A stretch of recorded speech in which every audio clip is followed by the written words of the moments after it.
तो hello everyone, नमस्कार सम्पूर्णलाई फेरि पनि मेरो अर्को नयाँ ब्लगमा स्वागत गरे है त हजुरलाई। आज चाहिँ ढिलो छ है, ढिलो भयो, टाइम भइसक्यो, हतार हतार गरेर लागिहालेँ। म अब एकैचोटि बाहिर गएर देखाउँछु। त्यो बाहिर मेरो ठ्याक्कै अनि स्पेसो पनि आज ड्याङडुङ गरेर चेक गरिहाल्छु। आज विकेन्ड हो, थर्सडे र फ्राइडे अलिक मान्छे भएको कारणले गर्दाखेरि स्पेसो पनि बनाएर यो चेक गरियो। आज फुल लिएर आउँछु भन्दै थियो। यो बिचको तोललाई चाहिँ निकालेर फ्यालेर अर्को रोप्नुपर्ने छ।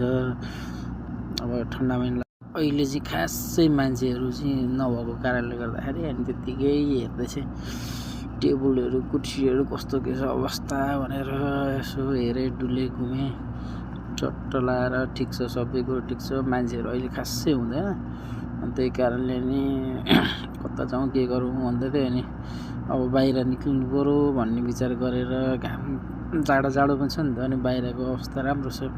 फेरि फर्केर आएँ अनि उमरलाई, मेरो इन्डियन भाइलाई अनि जिस्काएँ एकछिन उमरसँग। अनि बोलेँ, उमर आज एस्प्रेसो खन, तेरो हातको भने। फेरि उसले भने ल एकछिनमा बनाऊ, अब बाहिर जानु पर्यो डाइरेक्ट। अब फुल आउने छ, आज फुलहरू रोप्नु थप्नुपर्ने छ ठाउँ ठाउँ नगएको ठाउँमा। अनि यो चाहिँ पल्लोपट्टिको पसल, यसो घुम्दै गएँ। पल्लोपट्टि पसल थियो, पल्लोपट्टि पसलमा गएर यो सबै चक्लेटहरू, बिस्कुटहरू लिएर जानुपर्ने। अब घर जाने बेलामा 2 वर्षपछि यो चाहिँ काजु बदामहरू खान चाहिँ कतिलाई मन लाग्दो होला है, खानुपर्छ है। काजु बदाम स्वास्थ्यको लागि फाइदा। अनि आएर कुर्सीमा डङ्ग एकछिन ढल्किदिएको, मान्छे नभएको कारणले गर्दाखेरि अनि के गर्ने एउटा छटपटियो। अब यसो गर्दा यताउति गर्दा टाइम गएर बाहिर गएर एकछिन हावा खाइयो, बसियो।